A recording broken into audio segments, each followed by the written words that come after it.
بڑا ایک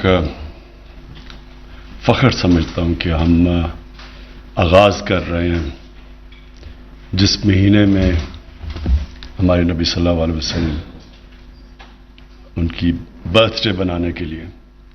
تو میں جو آج بات کرنا چاہتا ہوں وہ اپنی قوم کے نوجوانوں سے کرنا چاہتا ہوں، کیونکہ ہماری اکثریت نوجوان ہے. اور میں ابھی بعد میں یہ بھی آپ کو بتاؤں گا کہ کیوں مجھے خوف ہے کہ جو آج کل ہمارے نوجوانوں کے اوپر پریشرز ہیں اور جس طرح کی میڈیا، سوشل میڈیا، جس طرح کے حالات جا رہے ہیں، تو مجھے بڑا خوف ہے. اس لیے میں ایک مختلف قسم کی بات کروں گا. میں اپنی زندگی سے شروع کروں گا کہ میں کوئی ہمیشہ جدھر آج ہوں اپنی زندگی میں میں ہمیشہ ایسے نہیں تھا. تو میں نے بڑا سوچا کہ میں اس کے اوپر بات کروں یا نہ کروں. پھر مجھے بشرا بیگم نے کہا کہ ضرور کرو، اور وہ اس لیے کرو اپنے نوجوانوں کے لیے. تو اپنی زندگی سے جس طرح میرا یہ جو سفر ہوا ہے اللہ کی طرف، تو میں صرف اس کے اوپر تھوڑی شروع میں بات کرنا چاہتا ہوں.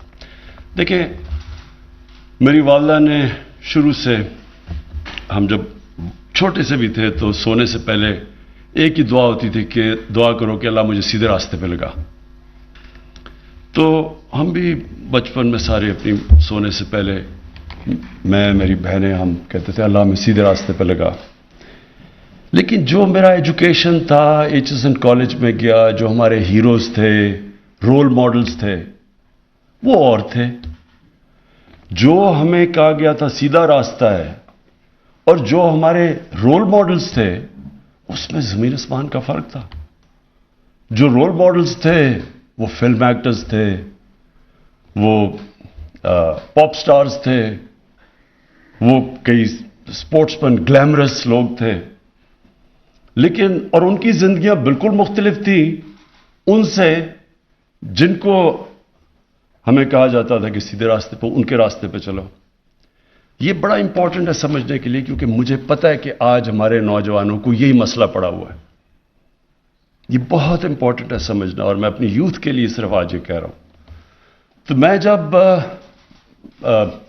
پہلی دفعہ انگلینڈ گیا، 18 سال کا تھا، تو وہاں جو ہم نے ماحول دیکھا وہ بالکل ایک مختلف ماحول تھا جو ہمارے جدھر سے میں بڑا ہوا تھا زبان پاک میں. اور جو وہی رول ماڈلز تھے ہم نے ان کو فالو کیا. اور وقت کے ساتھ اللہ نے مجھے بھی شہرت دی، اور میں اس سطح پہ پہنچ گیا کہ وہ جو میرے کئی رول ماڈلز تھے ان سے میری ملاقاتیں بھی ہو گئی، ان سے دوستیاں بھی ہو گئی، کیوں کہ میں نے زندگی بھی دیکھی. آہستہ آہستہ جیسے جیسے میری عمر بڑھتی گئی، تو مجھے اپنی بھی زندگی کا جائزہ لیتا تھا. میرے میں ایک اللہ نے ایک، میں سمجھتا ہوں کہ یہ صفت ہے، ایک یہ تھی کہ میں کبھی رات کو سوتا نہیں تھا جب تک میں وہ دن کا جائزہ نہ کر لوں کہ آج میں نے دن میں یہ کیا، کیا کھویا، کیا پایا. اپنی زندگی کی کرٹیک کرتا تھا، ہمیشہ اپنا تجزیہ کرتا تھا.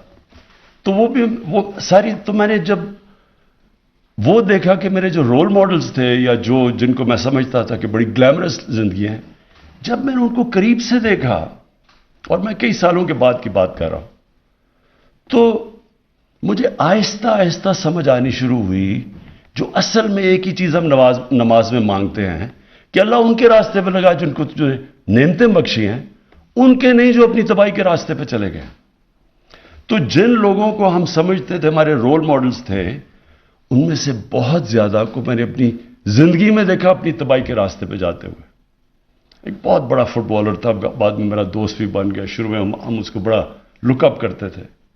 میں نے جو اس کی جب زندگی قریب سے دیکھی، جس طرح اس کو میں نے آہستہ آہستہ گرتے دیکھا، نشہ کرتے ہوئے،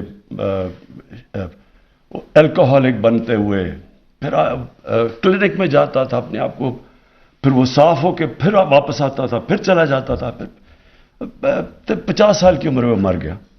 وہ ایک نہیں تھا، بہت زیادہ تھے جن پاپ سٹارز کو ہم سمجھتے تھے. ان کی زندگیاں جب قریب سے دیکھی گئی، شادیاں تباہ، بچے رول گئے، ڈرگ ایڈکشن، تو مجھے یہ سمجھ آنی شروع ہو گئی کہ یہ جو ہم جس کو گلیمرس راستہ اور سمجھتے تھے، اصل میں تب آہستہ سمجھ آئی کہ جب آپ مانگتے ہیں یہ دو راستے، تو یہ اصل میں یہی ہے ساری، اگر آپ کی زندگی کا نچوڑ ہے تو وہ ادھر لکھا ہوا ہے، دو راستے ہیں، آپ کے پاس دو چوائسز ہیں، ہمیشہ آپ کے پاس چوائسز ہیں۔ ایک چوائس آپ کے لیے کہ وہ لگتا ہے بڑا اچھا، اس میں پیسہ ہے، اس میں لگتا ہے کہ یہ چوری کرو، پیسہ بنا لو، بڑی گاڑیاں لے لو، لیکن کیا وہ آپ کی خوشی کا راستہ ہے یا وہ آپ کی تباہی کا راستہ ہے؟ تو یہ مجھے آہستہ آہستہ میں نے اپنی زندگی سے یہ چیزیں دیکھتا گیا، اور پھر بڑی لیٹ زندگی میں، لیٹ میں کہہ رہا ہوں کہ کرکٹ کے آخری دنوں میں کسی وجہ سے میں پھر اس راستے پہ نکل گیا، اور بڑی لیٹ میں نے اپنی زندگی میں نبی صلی اللہ علیہ وسلم کی زندگی کو اسٹڈی کیا۔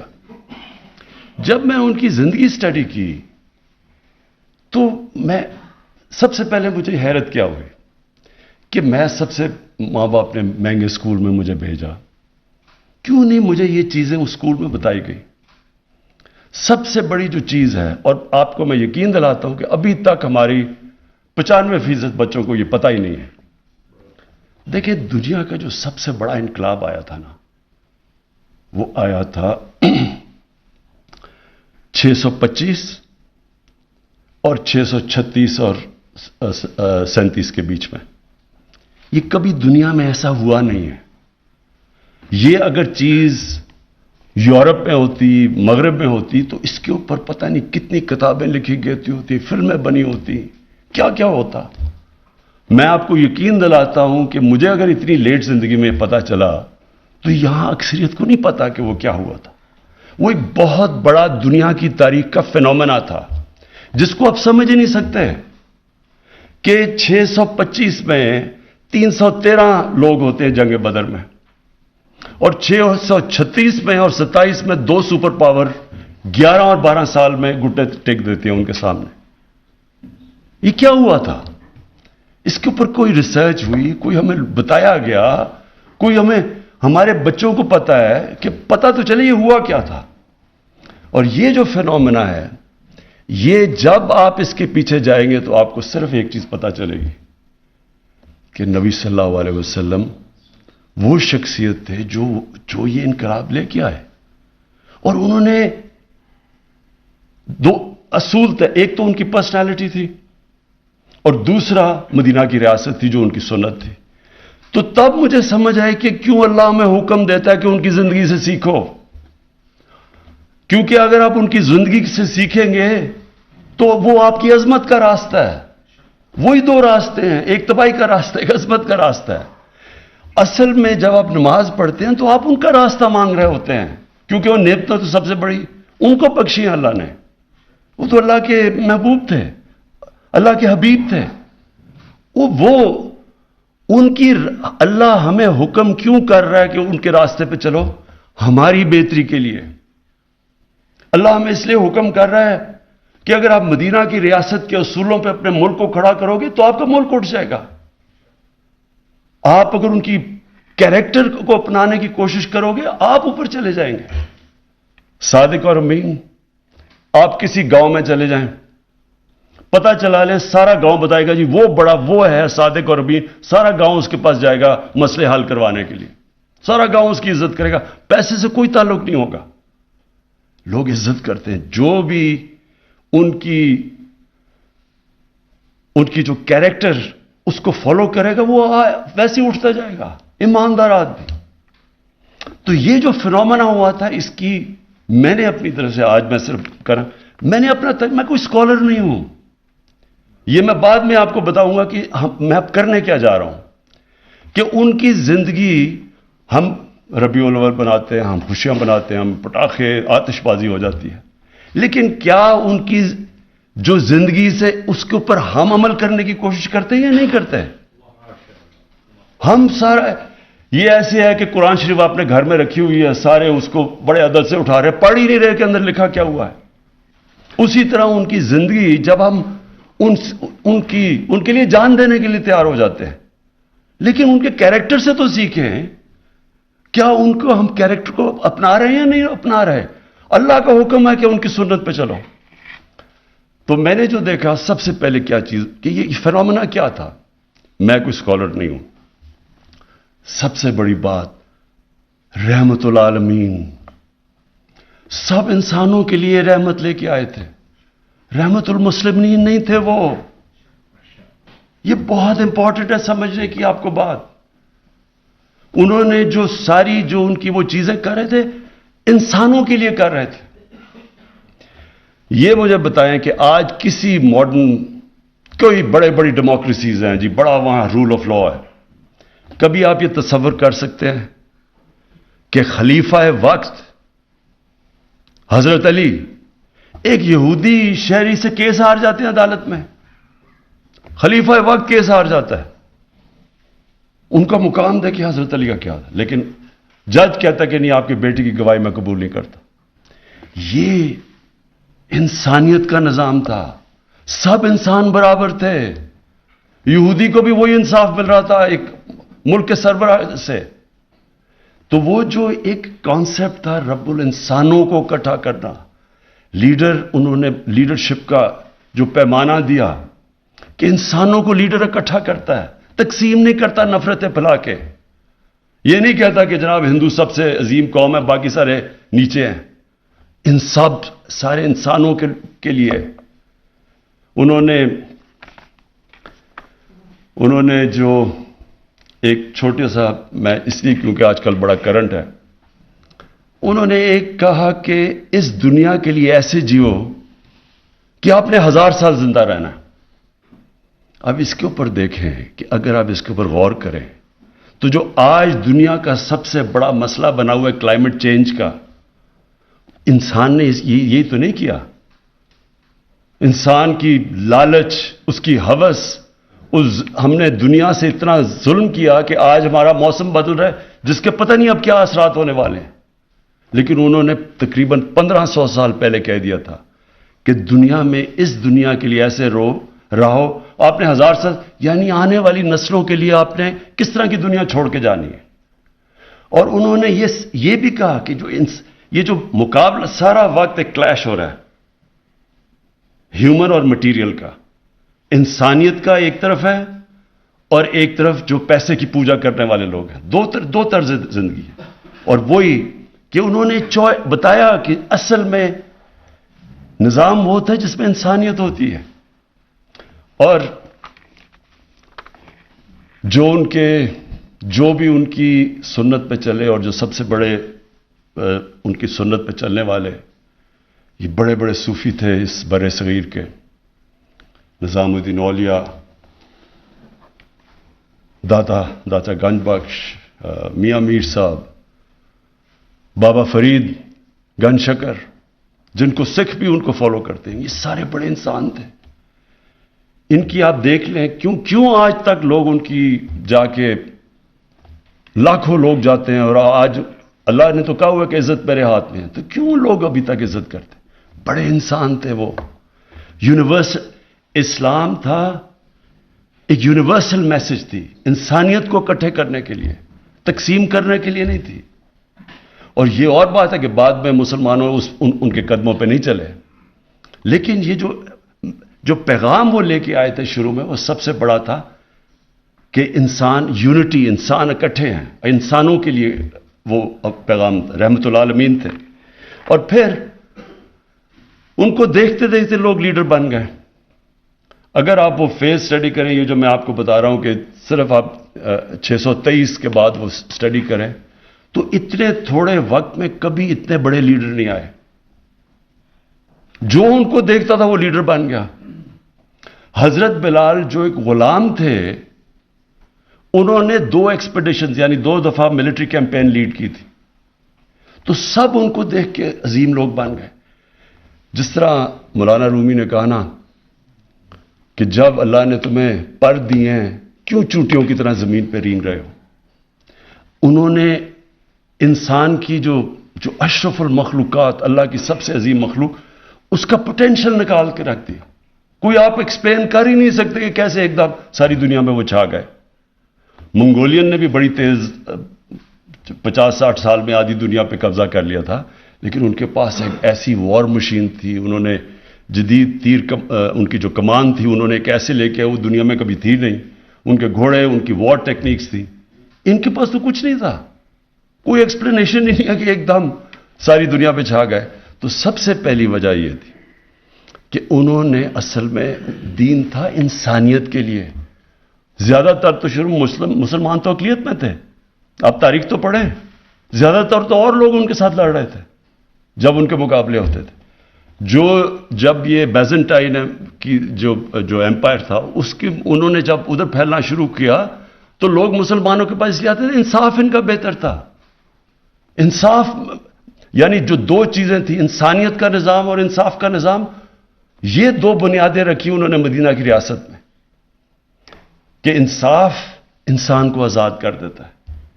انصاف چاہیے ہوتا ہے کمزور کو، طاقتور کبھی نہیں چاہتا انصاف، وہ این آر او چاہتا ہے. کمزور جو ہے اس کو طاقتور سے تحفظ چاہیے، اس کے لیے انصاف چاہیے. اور جب آپ انصاف دیتے ہیں، ایک معاشرے کو آزاد کر دیتے ہیں، آپ اس کے پوٹینشل کو آزاد کر دیتے ہیں. اس لیے دنیا میں سب سے خوشحال جتنے بھی ملک ہیں ان کے اندر رول آف لا ہے، قانون کی بالادستی ہے، وہ اوپر چلے جاتے ہیں. جب انہوں نے کہا کہ تمہارے سے پہلے قومیں تباہ ہوئیں کہ طاقتور کے لیے ایک قانون اور کمزور کے لیے دوسرا، مطلب لے کہ جن قوموں کے اندر قانون کی بالادستی نہیں ہوتی وہ اوپر نہیں جا سکتے. تو انہوں نے وہ سیٹ کیا، انسانیت، پہلی دنیا کی ویلفیئر سٹیٹ، پہلی دنیا کی سٹیٹ جدھر کمزور کی ذمہ داری لی ایک سٹیٹ نے، کبھی پہلے یہ نہیں تھا. اور تعلیم، کہ چائنا بھی جانا پڑے تو علم حاصل کرو. جب سے آپ پیدا ہوئے جب تک قبر میں نہیں جاتے تعلیم حاصل کرو، تعلیم کے پیچھے جاؤ. ایک لوگوں کے اندر تاثر ڈالا کہ کتنا ضروری ہے علم حاصل کرنا.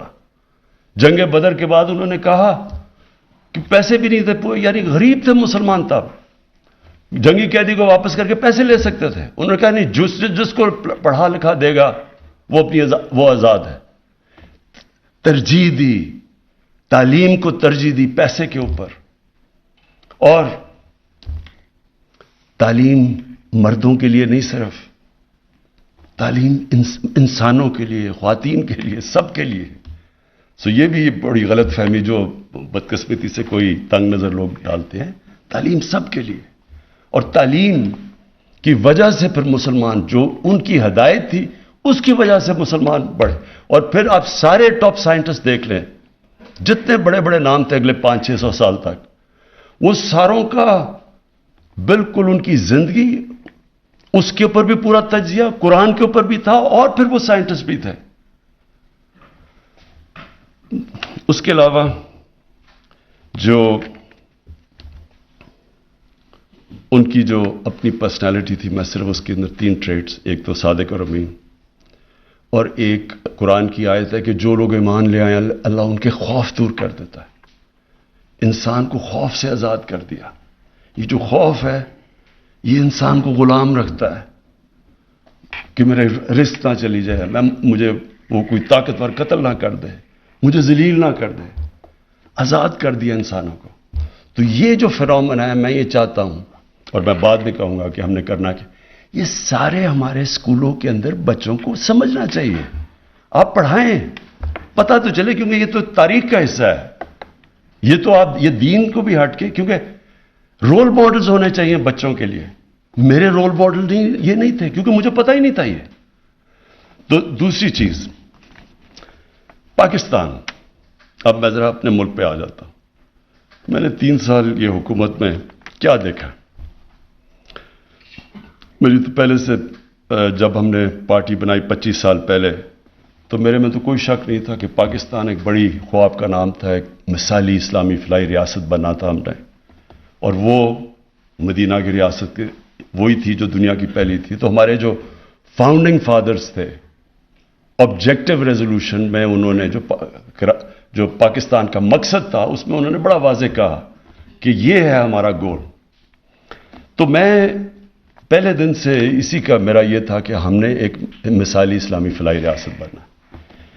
لیکن جو میرے یہ 3 سال گزرے ہیں، اس میں تو میں اب یہ جو انشاءاللہ یہ جو اس کے بعد میں جو آپ کے تجویزیں دوں گا، میں یہ سمجھتا ہوں کہ یہ ناگزیر ہے ہمارے ملک کے لیے. اگر ہم نے اپنے ملک کو اٹھانا ہے تو جب تک ہم ان کی سنت کے اوپر چلیں گے نہیں، یہ ملک نہیں اٹھ سکتا. میرا یہ ایمان ہے، کیونکہ ہمارے اندر کئی ایسی چیزیں آ گئی ہیں جو یہ روک رہی ہیں ملک کو آگے جانے سے. اور میں خاص طور پہ 2 چیزوں کی ابھی بات کروں گا. سب سے پہلے جی، میں جس طرح جب پہلی دفعہ گیا برطانیہ، 18 سال کا تھا، تو جو مجھے چیز سامنے کیا نظر آئی، ان کی جو اخلاقیات تھی، جو ان کے مورل سٹینڈرڈز تھے، وہ ہمارے سے بہت اوپر تھے. وہاں سچائی کے اوپر بڑا زور تھا. ادھر کی جو ان کے جو لیڈرشپ تھی، اس کے اوپر جو اخلاقیات کا معیار تھا، وہ عام لوگوں سے بھی زیادہ اوپر تھا. آپ جھوٹ بولتے ہوئے پکڑے جائیں، ریزائن کرنا پڑتا ہے. وہاں ایک پرائم منسٹر نے ریزائن کیا، جھوٹ بولتے ہوئے پکڑا گیا. ان کی جو پارلیمنٹ کے اندر جس طرح کے ان کے لوگ تھے، ان کی سٹینڈرڈ، جو ان کی اخلاقیات تھی، وہ عام شہریوں سے انہوں نے زیادہ اوپر رکھی ہوئی تھی. اور ان کی عدالتوں میں یہ تھا کہ جب ہٹلر نے حملہ کیا برطانیہ کے اوپر اور تباہی ہو رہی تھی وہاں، تو لوگ ڈر کے گئے کہ جی ہم، ونسٹن چرچل ان کا پرائم منسٹر، اس نے کہا ہم بچ جائیں گے. تو چرچل نے آگے سے کہا کہ آگے جواب بجائے دینے کے ہم بچیں، اس نے کیا ہماری عدالتیں انصاف دے رہی ہیں؟ انہوں نے کہا ہاں جی دے رہی ہیں. کہتا کوئی ہمیں تباہ نہیں کر سکتا. یعنی وہاں کا جو انصاف کا نظام، اور میں نے پھر اپنا جو ہمارا تھا، زمین آسمان کا فرق تھا. ادھر کبھی آپ الیکشن کے اندر، آپ کا الیکشن ہوتا ہے، کبھی میں نے نہیں سنا کہ فراڈ ہوا جی، وہ ہارا، وہ کہے جی الیکشن کے اندر دھاندلی ہوئی. وہاں بھی الیکشن ہوتے ہیں، وہاں جو جیتا ہے. تو جو ان کی مورل سٹینڈرڈز تھیں وہ ہمارے سے بہت اوپر تھی. ان کا جو انسانیت کا نظام تھا وہ ویلفیئر سٹیٹ تھی، فلاحی ریاست تھی، ہمارے نہیں تھی. انصاف بھی بہتر، انسانیت بھی زیادہ. تو جب ایک مسلمان بہت بڑا ایک عالم تھا محمد عبدو، کوئی 100 سال پہلے جب وہ پہلی دفعہ گیا یورپ، تو اس نے یہی کہا، اس نے کہا کہ یہاں مجھے یورپ میں مسلمان تو نہیں نظر آئے لیکن بڑا اسلام نظر آیا. اور مصر جب واپس گیا کہتا یہ مسلمان تو بہت ہے، اسلام نہیں ہے. میں نے بھی یہی دیکھا کہ وہاں کا جو چیزیں ہمیں کہا جاتا تھا، جو ہمیں بتائی جاتی تھی، وہ تو بالکل وہاں پاکستان میں نہیں، ہمیں وہاں نظر آئی ہیں. تو ایک جو مورل، کوئی بھی معاشرہ یہ ذہن میں ڈال لیں، جس کے اندر اخلاقیات جس کی گر جائے، وہ معاشرہ اوپر نہیں اٹھ سکتا. آپ جو مرضی کر لیں، دنیا کی تاریخ اٹھا لیں، یہ جو ہوتی ہے رائز اینڈ فال، یہ دنیا کے جو بڑے بڑے امپائر، ان کا عروج ہوتا ہے، پھر وہ نیچے گرتے ہیں. آپ ان کی تجزیہ کر لیں کہ جب وہ نیچے گرتے ہیں، پہلے ان کی اخلاقیات ختم ہوتی ہے اور پھر ان کی معاشی طور پہ تباہی آتی ہے. دیکھیں، جس معاشرے کے اندر جب تک لوگوں کو، اب کرپشن ہے، کرپشن کا مطلب کیا ہے؟ عوام کا پیسہ چوری کرنا، اقتدار میں آ کے پیسہ چوری کرنا. جب تک معاشرے کو اس چیز کے اوپر ایک غصہ نہیں آئے گا، جب معاشرہ ہی نہیں اس کے اوپر آبجیکٹ کرے گا، تو یہ رکے گا کیسے؟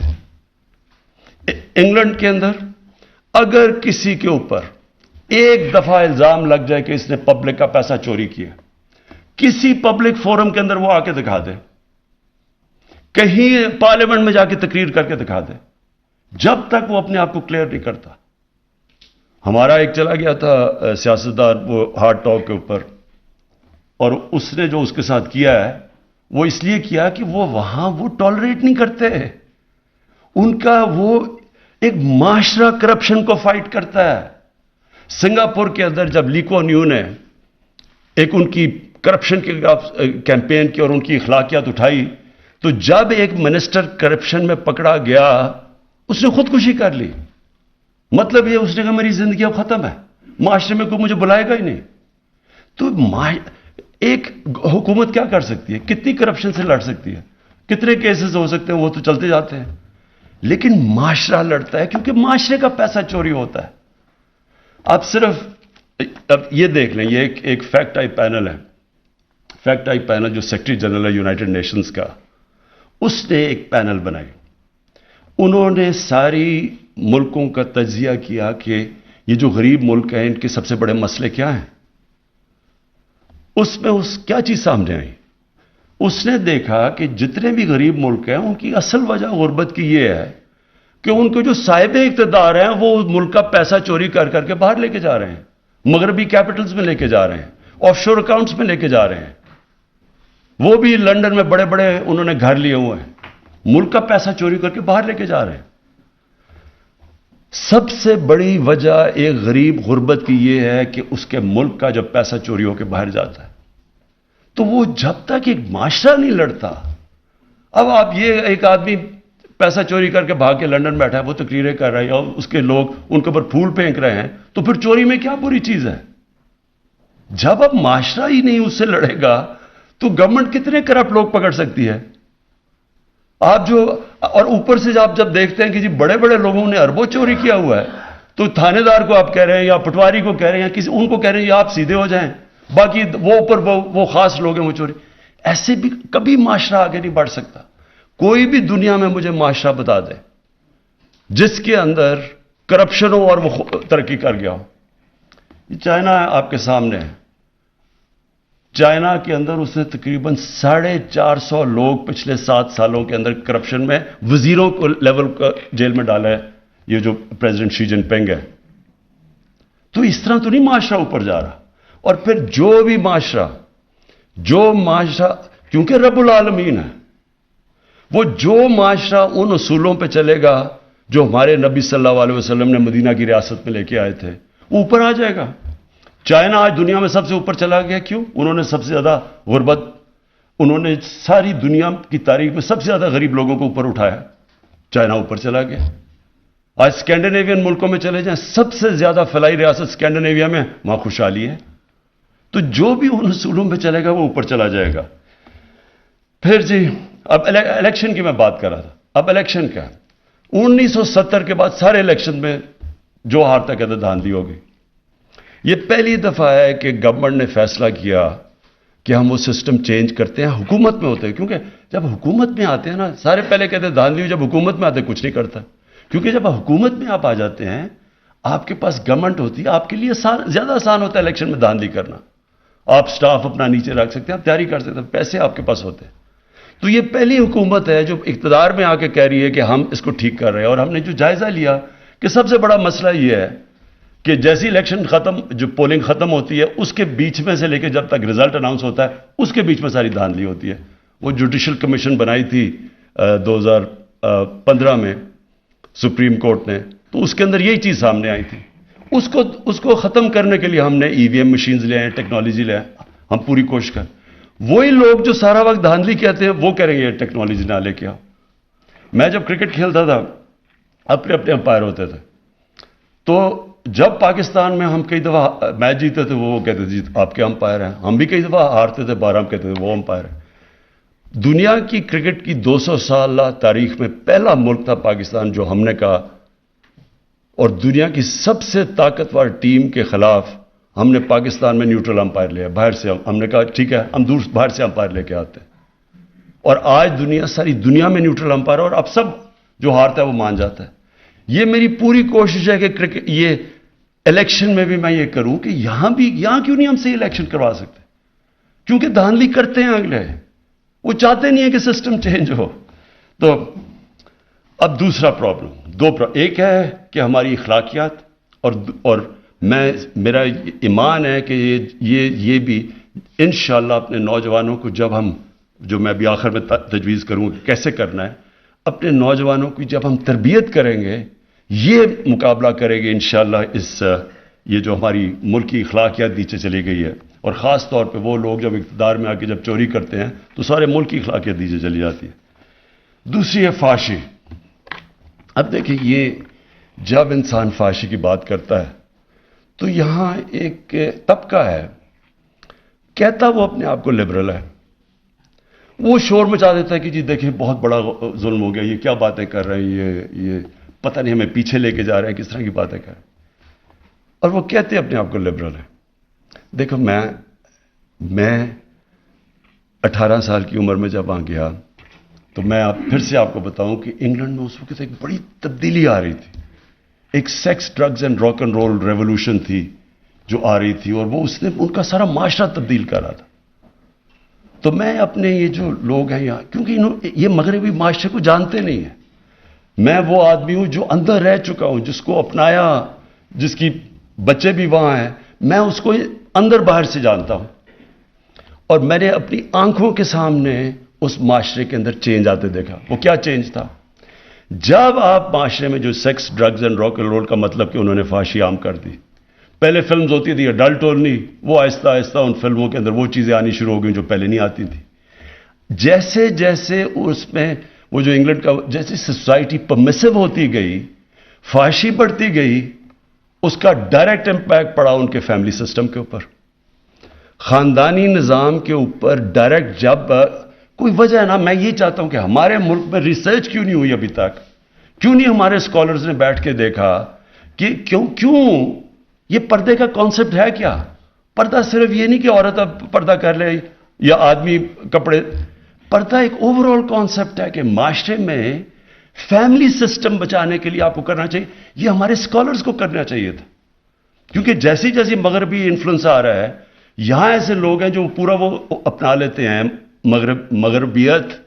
یہ نہیں ان کو پتا کہ اس کے اثرات کیا ہوتے ہیں. ہمارے یہاں اسکالرشپ ہونی چاہیے تھی جو بتائے کہ اس کے اثرات کیا ہے. ڈائریکٹ امپیکٹ ہماری آنکھوں کے سامنے 14 شادیوں میں صرف ایک طلاق ہوتی تھی جب میں گیا 1971 پہ, اور دیکھتے دیکھتے آج 70% شادیاں ہوتی ہیں طلاقوں کے اندر. اور کیونکہ میں نے دیکھا ہوا ہے کہ طلاق کی کیا بربادی آتی ہے بچوں کے اوپر. میرے بچے, ہماری جو طلاق ہوئی, میں نے خود دیکھا کہ کتنا اس سے بڑا عذاب کچھ نہیں ہوتا. میرا یہ ایمان ہے کہ جو بچوں کے اوپر گزرتی ہے طلاق میں, یہ ایک معاشرے کے لیے سب سے تکلیف دہ چیز ہے, کیونکہ بچوں کو ماں باپ چاہیے. تو جب ایک خاندانی نظام ہمارے سامنے ان کا ٹوٹتا گیا, ہم وہی کلچر جب اپنا رہے ہیں, ہم یہ کیسے سمجھتے ہیں کہ اس کا اثر یہاں نہیں ہوگا؟ میں جب آیا, میں نے اس کو آئی جی سے پوچھا کہ بتائیں کون سی کرائم بڑھ رہی ہے. مجھے انہوں نے کہا جی یہاں سیکس کرائم بڑی تیزی سے بڑھ رہی ہے, ریپ, اور دوسرا بچوں سے جو ہو رہا ہے, زیادتیاں کرتے ہیں. وہ میں پھر فالو کرتا گیا. آپ مجھے قصور میں ایک بہت ہی خوفناک قسم کی رپورٹس ہیں جو میں یہاں بات نہیں کروں گا. تو میں نے ایک خاص ڈی آئی جی کو بھیجا قصور. میں نے کہا ذرا چیک کرو یہاں کیوں نہیں یہ مسئلہ حل ہو رہا, اگر تھوڑے سے لوگ ہیں پکڑ کے ان کو اندر ڈالو. اس نے جو مجھے رپورٹ دی, یعنی تکلیف ہوئی مجھے جس سطح پہ وہ پہنچ چکی ہے. پھر خیر ہم نے کوشش کی کہ ٹیچرز کو, پروفیسرز کو, لوگوں سے بات کریں, اس کو فائٹ کریں. لیکن آہستہ آہستہ مجھے یہ پتا چلا کہ ہمارے معاشرے میں کوئی اسکالرشپ ہی نہیں ہے یہ بتانے کے لیے کہ یہ جو چیزیں آ رہی ہیں, اور آتی کدھر سے؟ ہالی ووڈ سے جاتی ہے بالی ووڈ, ادھر سے کلچر آ جاتا ہے یہاں. کبھی کسی نے یہ پوچھا کہ ہالی ووڈ کے اندر اس کلچر کی وجہ سے خاندانی نظام پہ کیا فرق پڑا ہے؟ ایک شادی کی اوسط ایوریج لائف سپین ہے 2.5 سال. 2.5 سال چلتی ہے وہاں شادی. جب آپ وہ ایک اپنا لیتے ہیں, آپ ایک لائف سٹائل اپنا لیتے ہیں, تو اس کے کانسیکوینسز ہیں. اور ہمیں چاہیے کہ ہمارے یہاں اسکالرز بیٹھے ہوں جو بتائیں تو صحیح دنیا کو, بتائیں ہندوستان میں کیا افیکٹ ہو رہا ہے. ہمارے سامنے ہندوستان میں فلمیں بدلی ہیں, پہلے کیا ہوتی تھیں کرتی اب یہاں کیا پہنچ. کسی نے بتایا کہ ہندوستان میں اس کا کیا افیکٹ ہو رہا ہے؟ تو جب تک ہم اپنے یوتھ کو بتائیں گے ہی نہیں کہ یہ تو طرز زندگی ہے, آپ کی چوائس ہے, لیکن ہم بتائیں تو صحیح کہ اس کا یہ اثرات ہوں گے آپ کے معاشرے کے اوپر. تو میں تب سے مجھے یہ خوف آنا شروع ہوا کہ ہم یہ کیسے سیکس کرائم کو فائٹ کریں. میں نے جب ان سے پوچھا, میں نے کہا جی سیکس کرائم بتائیں کہ کتنے لوگ آپ پکڑتے؟ جب پکڑے دیکھیں تو بہت کم ہے. اس نے کہا, آئی جی نے کہا, جی لوگ شرم سے نہ عورتیں بتاتی ہیں نہ بچوں, خاندان بتانا چاہتے ہیں کہ جی ہوا کیا ہے. ایک بڑا ریپ کیس ہوا میں خود فالو کر رہا تھا اس کو. میں نے آئی جی سے پوچھا کیوں یہ آدمی یہ نکل کیوں گیا؟ کہتا جی وہ جو خاتون ہے وہ کہتی ہے میں نے نہیں اس کے رپورٹ درج کروانی. اس کو اتنی شرم ہے, وہ دبانا چاہتی ہے. تو گورنمنٹ کیا کرے پھر؟ آپ ایکشن ہی نہیں لے سکتے ان کے اگینسٹ. تو کرپشن, اس سے بھی معاشرہ لڑتا ہے, قانون سے نہیں آپ لڑ سکتے. اور یہ جو سیکس کرائم پھیلتی جا رہی ہے یہ معاشرہ اس کا مقابلہ کرتا ہے. اس پہ سارے معاشرے کو فیصلہ کرنا پڑتا ہے. اور اس کے اندر ہماری اسکالرز کی, ہمارے عالم کی بہت بڑی اب ذمہ داری آ گئی ہے. موبائل فون نے دنیا بدل دی ہے, پاکستان نہیں بدلا, دنیا بدل گئی ہے. بچوں کے پاس اب وہ ان کے فون کے اوپر وہ مٹیریل ہے جو انسانی تاریخ میں کبھی بچے ایسی چیزیں نہیں دیکھتے تھے. یہ بہت بڑا چیلنج آ رہا ہے سامنے. اور میں کئی ماں باپ جو سن رہے ہوں گے ان کو پتہ ہے میں کیا باتیں کر رہا ہوں کہ کیا گزر رہی ہے ان کے گھروں پہ. اسکولوں کے اندر کیا ہو رہا ہے آج کل, ڈرگز کیسے اسکولوں میں چلی گئی ہیں. یہ صرف قانون سے نہیں لڑا جاتا, یہ معاشرہ لڑتا ہے. اور اس لیے میں واپس آ رہا ہوں کہ اس کا صرف ایک راستہ ہے کہ ہماری ساری قوم عشق کرتی ہے نبی صلی اللہ علیہ وسلم سے. ہم عشق کرتے ہیں ان سے, لیکن ان کی زندگی کی جو حکم ہے قرآن میں کہ ان کی سنت اپنی زندگی کے اوپر لاگو کرو, وہ تو کریں. وہ کر نہیں رہے ہم. اور کنفیوژن ہے ٹوٹل. ڈرامے جی ٹی وی کے اوپر میں آیا, میں نے لوگوں کو سمجھایا, میں نے کہا یہ تم ڈرامے وہ سارا انڈیا وہ بالی ووڈ سے ہالی ووڈ سے بالی ووڈ اور بالی ووڈ سے ادھر. میں کہا آپ کو نہیں پتا کہ اس کا کیا اثر ہو رہا ہے معاشرے پہ؟ کہتا جی دیکھتا ہی کوئی نہیں ہے. اگر ہم یہ نہیں کریں گے تو لوگ. میں نے پھر جا کے پریزیڈنٹ اردوغان سے اس کا وہ جو ارطغرل ڈرامہ لے کے آیا یہاں, اس لیے لے کے آیا ان کو بتانے کے لیے کہ اس میں فحاشی نہیں ہے, وہ سب سے زیادہ دیکھا جاتا ہے. اور اس نے کیوں, پریزیڈنٹ اردوغان نے مجھے بتایا, اس نے کیوں وہاں ترکی میں شروع کیا. یہ پریزیڈنٹ اردوغان نے زور لگا کے یہ سارا کیا تھا, یہ بھی اور بھی ڈرامے. اس لیے کیا کہ وہاں تو اس سے بھی زیادہ برا حال ہے. وہاں بالکل ڈیوائیڈڈ ہے, ایک طرف مغربی تہذیب کے لوگ ہیں, دوسری طرف وہ دینی. تو وہاں تو اس نے کہا کہ یار ہمارے بچوں کو تو اپنی تاریخ کا ہی نہیں پتا. تو میڈیا کی بھی بہت بڑی ذمہ داری ہے. یہ جو میں پھر سے جب کہتا ہوں کہ جب ہم یہ لڑیں گے, یہ جو سیکس کرائمز ہیں, یہ جو اپنے معاشرے کو خاندانی نظام بچانا ہے, یہ ہمیں واپس جانا پڑے گا. ہمارے اسکالرز کو بتانا پڑے گا. میں اسکالر نہیں ہوں, لیکن اسکالرز کو بیٹھ کے اس کے اوپر کام کرنا پڑے گا. یہ معاشرے کے سامنے بہت بڑا چیلنج آ رہا ہے اور اس کے بہت برے اثرات ہیں. آج ہی آپ دیکھ لیں پاکستان میں کہ ڈیورس ریٹ کدھر سے کدھر چلی گئی. اچھا جی, اس کے علاوہ دو اور جو میں اناؤنس کرنے سے پہلے, ہمارا کلچر مختلف ہے. جو کلچر بچوں کے سامنے آ رہا ہے, کارٹونز کے, ایک کارٹون بڑا انفلوئنس کر رہے ہیں بچوں کو. اس کارٹون کے اندر کلچر بالکل مختلف ہے. بچوں کے اندر کنفیوژن ہے. تو ہمیں میڈیا سے اپنے بچوں کو اپنی تہذیب کے مطابق, کیونکہ وہاں سے انڈوکٹرینیشن شروع ہو جاتی ہے, بچوں کو بتانا چاہیے کہ دوسرا طرز زندگی بھی ہے. آپ میڈیا کو روک نہیں سکتے, آپ ٹیکنالوجی کو نہیں روک سکتے, آپ سوشل میڈیا کو نہیں روک سکتے, لیکن آپ ایک دوسرا بچوں کو چوائس تو دے سکتے ہیں کہ ایک اپنے نبی صلی اللہ علیہ وسلم کی جو راستہ ہے اس کو صحیح معنی میں بچوں کی زبان میں آپ وہ تو بتا سکتے ہیں. تو اس کے لیے اچھا, پھر ایک اور چیز, ہمارے دین کے اندر بڑا خاص رتبہ ہے والدین کا, ماں کا بہت بڑا رتبہ ہے. مجھے جب میں نے چیک کیا کہ ہو کیا رہا ہے, بچے بڑے ہو کے اپنے ماں باپ کو گھر سے نکال دیتے ہیں. ہمیں قانون بنانا پڑا کہ بچے ماں باپ کو گھر سے نہیں نکال سکتے. تو یہ جب آپ جتنی دور چلے جائیں گے اپنی بیسک سے, جس کی وجہ سے یہ ملک بنا تھا, بڑا عظیم خواب تھا, تو یہی حرکتیں ہوں گی کہ آپ کو یہی نہیں پتا کہ ماں کا رتبہ کیا ہے, آپ کو والدین کا نہیں پتا کہ جو قربانی دے کے آپ کو بڑا کرتے ہیں, آپ گھر سے نکال دیتے ہیں جب ضرورت نہیں ہے آپ کی. یہ تو جانوروں کا معاشرہ ہے. اور اس میں پھر اس کے علاوہ جس طرح ہم اپنے گھر میں نوکروں کو رکھتے ہیں, میں یہ بھی پھر سیرت نبی پڑھیں انہوں نے کہا تھا کہ غلام، ان دنوں میں تو غلام ہوتے تھے، غلام کو وہی اسی طرح رکھو جس طرح آپ اپنے خاندان کے لوگوں کو رکھتے ہو.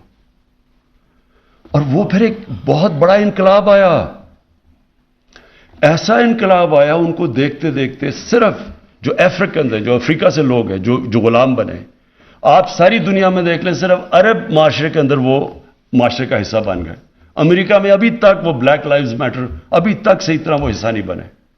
لیکن کیونکہ رحمت العالمین نے انسانیت کی بات کی اور انہوں نے کہا کہ یہ بھی انسان ہے، ان کو کرو، تو آج ہم دیکھیں کہ ہم اپنے گھر کے ملازموں کو کیسے رکھتے ہیں. کیا ہم ان کو صحیح کھانا کھلاتے ہیں؟ کیا ہم ان کو صحیح دیتے ہیں؟ مغرب میں ذرا دیکھ لیں، ان کے پاس رائٹس ہیں سارے ملازموں کے پاس. کیا ہم کرتے ہیں؟ اور وہ آپ کو اتنا فخر ہونا چاہیے کہ ساری دنیا کی سویلائزیشن میں سے واحد مسلمانوں کا سویلائزیشن تھا جدھر غلام بادشاہ بن گئے. مملوک غلام تھے، یہاں ہندوستان میں سلیو ڈائنسٹی تھی، غلام بادشاہ بن گئے کیونکہ ایک ان کو انسان بنا کے رکھا. یہ نہیں ہے ہمارے معاشرے کے اندر، بدقسمتی سے یہ نہیں ہے. تو میں اب آخر میں جو کرنا کیا چاہتا ہوں، میں نے یہ فیصلہ کیا کہ یہ اس طرح تو ہم فنکشنز کرتے رہیں گے، فنکشنز ختم ہو جائیں گی، ہم تھوڑی دیر کے بعد سیلیبریٹ کر کے پھر اپنی زندگی میں چلے جائیں گے. لیکن میں یہ سمجھتا ہوں کہ ہمیں پاکستان کو اب ایک رخ اپنا بدلنا پڑے گا، وہی اسی پہ جانا پڑے گا جس مقصد کے لیے پاکستان بنا تھا. علامہ اقبال، میں ان کا پڑھ رہا تھا، انہوں نے کہا کہ مسلمان معاشرہ جب بھی اٹھتا ہے تو ہمیشہ وہ واپس مدینہ کی ریاست کے اصولوں پہ جا کے اٹھتا ہے، جب گرتا ہے ان سے جب دور چلا جاتا ہے. تو میں نے فیصلہ کیا کہ ہم اب ایک رحمت العالمین اتھارٹی بنانے لگا ہوں. میں اس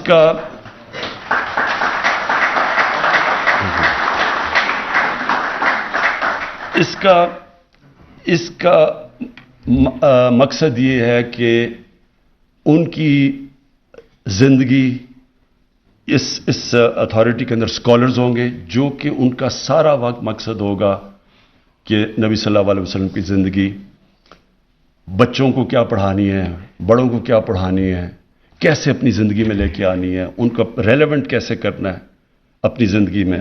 تو اس کے لیے پہلے تو میں ایک چیئرمین، اچھا اس کا تو پیٹرن میں خود بنوں گا، لیکن چیئرمین ہم جس کی بڑی تفسیر کے اوپر جس نے کتابیں لکھی ہوئی ہیں، جس کا کمانڈ ہے، جو کہ ایک اسکالر ہے، اس کو ہم اس کا چیئرمین ابھی ہم ڈھونڈنا شروع کر دیا ہم نے، اس کیلیبر کا آدمی.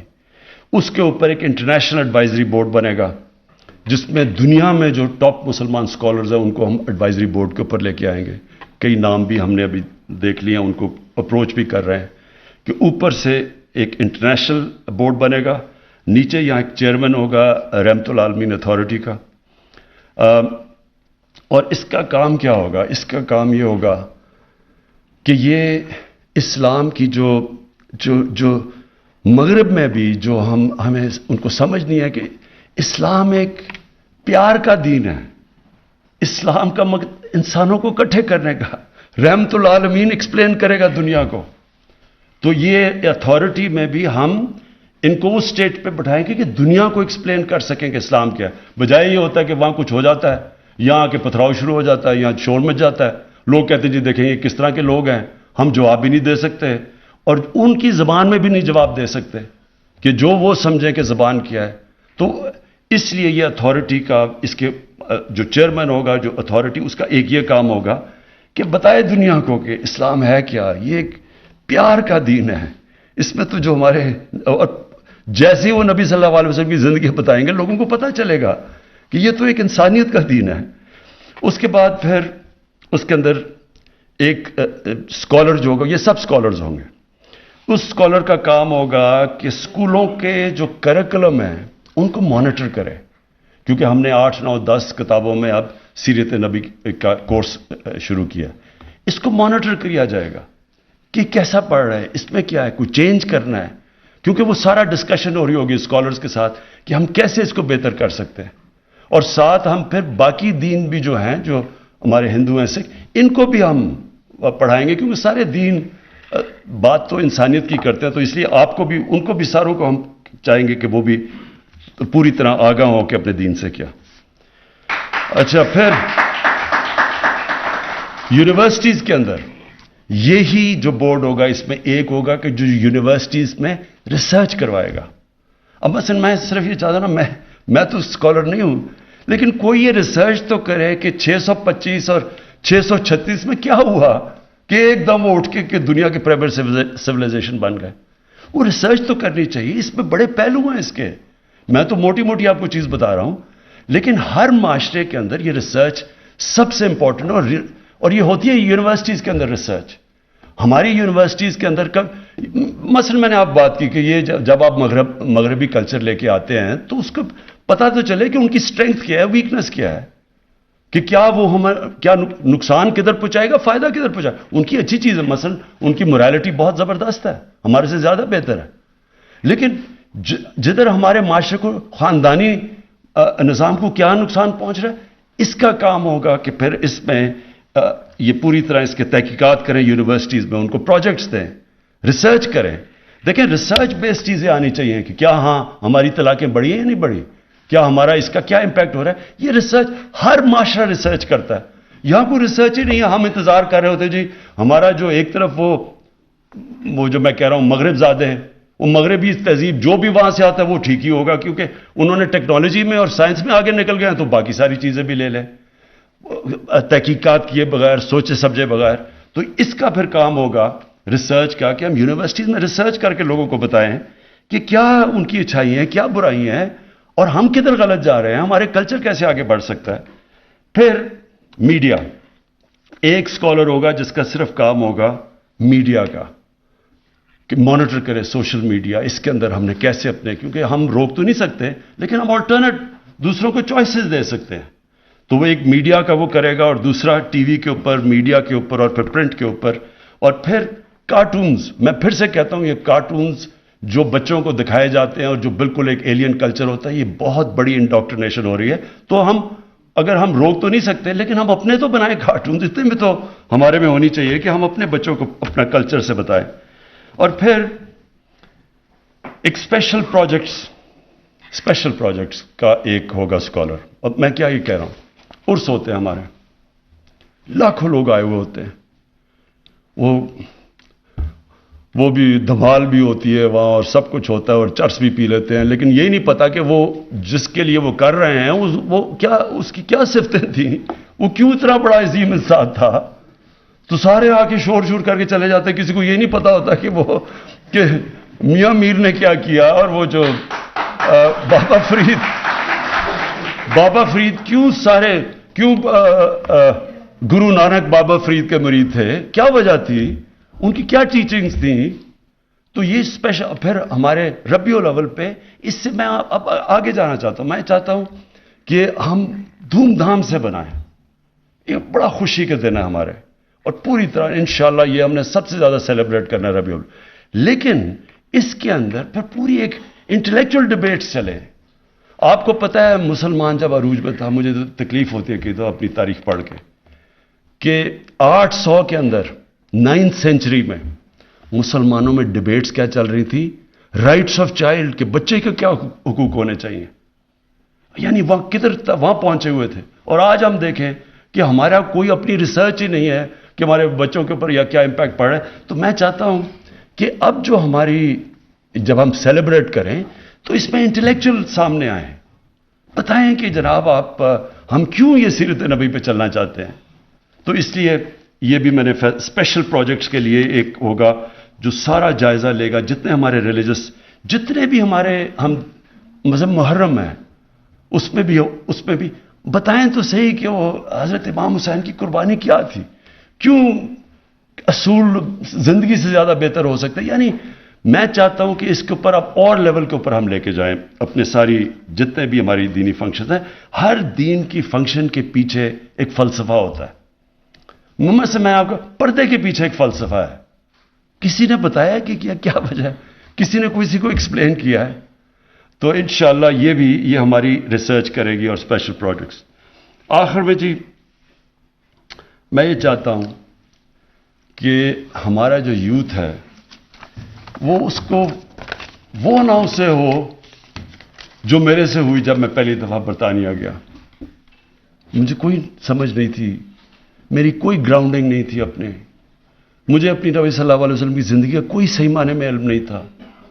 ہمارے لیے ہمارے انگلش میڈیم ایجوکیشن نے بیسکلی ہمارے اندر تاثر یہ ڈال دیا کہ ہم سب پیچھے ہیں, ہمارا دین آؤٹ ڈیٹڈ ہے, ہمارا کلچر پیچھے ہے, اور جو بھی ہے تو وہ مغرب ہے.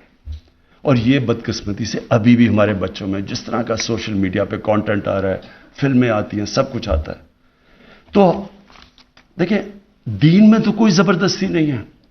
قرآن کی تو آیت ہے, اللہ کا تو حکم ہے کہ دین میں زبردستی نہیں ہے. وہ کیوں نہیں ہے کہ پیغمبروں کے بھی بچے, ان کے اپنے بیٹے, حضرت نوح علیہ السلام کا اپنا بیٹا نہیں سیدھے راستے پہ لگا, تو ہم کس کو زبردستی سیدھے راستے پہ لگا سکتے ہیں؟ حضرت لوط علیہ السلام کی بیوی نہیں سیدھے راستے پہ لگی, تو ہم کون ہیں؟ تو دین میں زبردستی تو نہیں ہے, لیکن کم از کم ہمارے بچوں کو چوائس تو پتہ چل جائے گا. اگر یہ راستے پہ چلو گے تو یہ اس کے مسئلے ہیں, اور اگر اس راستے پہ چلو گے تو یہ ہے کہ یہ جو آپ قرآن میں آپ کہتے ہیں کہ اللہ مجھے ان کے راستے پہ لگا, نعمتیں جن کو بخشی, وہ نعمتوں کا راستہ یہ ہے, جو تباہی کا راستہ ہے وہ یہ ہے. پتہ تو چلے بچوں کو, چوائسز تو اپنے بچوں کے سامنے رکھیں. ابھی تک تو میں آپ کو یقین دلاتا ہوں کہ یہ میرے کئی ماں باپ اگر دیکھ رہے ہوں گے, ان کو پتہ ہے کہ وہ بچے, وہ جب ماں باپ کہتے ہوں گے نا کہ جی یہ تم یہ پڑھو, نماز پڑھو, وہ کہتے ہیں یہ پتہ نہیں کون سی باتیں کر رہی ہیں. میری والدہ جس کے میں بہت پیار کرتا تھا, وہ مجھے سارا وقت کہتی رہتی تھی, میں سمجھتا تھا ان کو کیا پتا, دنیا تو یہ آگے نکل گئی ہے, یہ تو پرانی باتیں کر رہی ہیں. میں تو یہ اندر سے ان کے سامنے والد صاحب کے ساتھ جمعے کی نماز میں بھی چلا جاتا تھا. یہ نہیں پتا کہ نماز میں پڑھ کے رہا ہوں, کہ مانگ رہا ہوں سیدھا راستہ اور لگا ہوں دوسرے راستے پہ. اس لیے میں چاہتا ہوں کہ ہمارے بچوں کو یہ نہ ہو.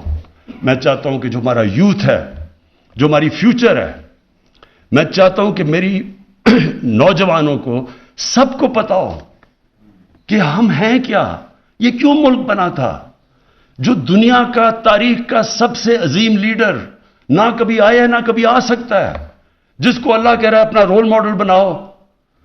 تو آپ اس کو رول ماڈل تب بنائیں گے آپ کو پتا تو چلے کہ رول ماڈل کی صفتیں کیا تھی. آپ جب تک ان کو یہی نہیں بتائیں گے کہ وہ کیسے اٹھا کے انہوں نے ٹوٹے پھوٹے عربوں کو دنیا کی امامت کروا دی, تو لوگوں پتا تو چلے لوگوں کو کہ وہ کیا صفتیں تھیں. ہماری یونیورسٹیز میں, سکولز میں کبھی بھی جب تک ہم ان کو صحیح معنی میں اپنے نبی صلی اللہ علیہ وسلم سے عشق کرانے, ہم عشق کرتے ہیں نا, لیکن ان کی جب تک ہم بتائیں گے نہیں, لیڈر ہی نہیں بن سکتے, کیونکہ ان سے بڑا لیڈر آیا ہی نہیں. وہ کیسا لیڈر تھا جس کو دیکھ کے سارے لیڈر بن گئے. ایک کتاب ہے دی عرب کانکویسٹ, انگریز نے لکھی ہوئی ہے. وہ اس کتاب کے اندر بتاتا ہے کہ جو جنرل بنتا تھا وہ جا کے وہ کام کر دیتا تھا, یعنی کوئی سوچ ہی نہیں سکتا تھا, کسی کا نام بھی نہیں ہوتا تھا جا کے بڑا. یہ سوچ لیں کہ دنیا کی تاریخ کا خالد بن ولید شاید ہی دنیا کی تاریخ میں اتنا بڑا کوئی جنرل آیا ہو, وہ کبھی جنگ ہی نہیں ہارے تھے. حضرت عمر ان کو کہتے تھے کہ نہیں تم چھوڑو, کسی اور کو میں کمانڈ دینے لگا. تو یہ اتنے زیادہ عظیم لوگ کیسے بن گئے؟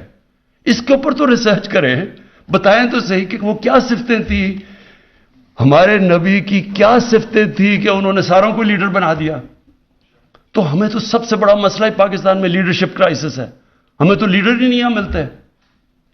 اب جو پاکستان سے ہوا ہے یہ لیڈرشپ کی وجہ سے یہاں پہنچے ہیں. تو ان کی جب ہم بچوں کو, نوجوانوں کو, ان کو آگے سے جب, اور یہ تو ہم دھوم دھام سے مچائیں گے, اور میں اپنے سارے ایم این ایز کو, سارے منسٹرز کو کہہ رہا ہوں کہ اس ہفتے میں آپ نے پوری طرح شرکت کرنی ہے, حصہ لینا ہے, ایک ایسا ربیع الاول بنانا ہے جو کبھی پاکستان کی تاریخ میں نہیں بنا. یہ تو لیکن آگے ہم نے اس کو اس سے بھی اوپر لے کے جانا ہے. اور آگے میں یہ چاہوں گا سب سے زیادہ کہ اسکولوں کے اندر رٹانی بچوں کا, بچے کی دفعہ رٹ لیتے ہیں, باقاعدہ بچوں سے پتہ چلیں کہ کیا وہ سمجھ گئے ہیں کہ یہ کیا تھا عظمت کا راستہ.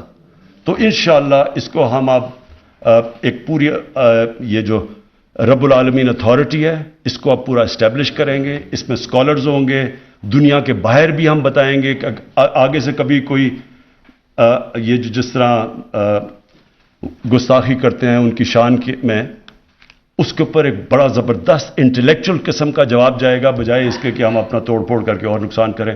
اور اندر اپنے اسکولوں کا ہم مانیٹر کریں گے، جو چیئرمین ہوگا اس کمیٹی کا، اس کا کام ہوگا کہ اوور آل سارے علماء پاکستان میں ان سے سب سے رابطے کریں، بڑے بڑے ہمارے علماء بیٹھے ہوئے ہیں، کوشش کریں کہ ہم ساری کئی جوائنٹ ہم اکٹھے مل کے اسٹیٹمنٹس دیں، بجائے کوئی سی کی 1.5 انچ کی مسجد ادھر ہے، کوئی مشترکہ ایک پلان کریں، لیکن اسکالرز مل کے بیٹھ کے کریں، کوشش کریں کہ اب اپنے ملک کو واقعی ادھر لے کے جائے جو کہ 74 سال پہلے یہ ملک جب جس ویژن کے نام پہ بنا تھا۔ بہت بہت شکریہ۔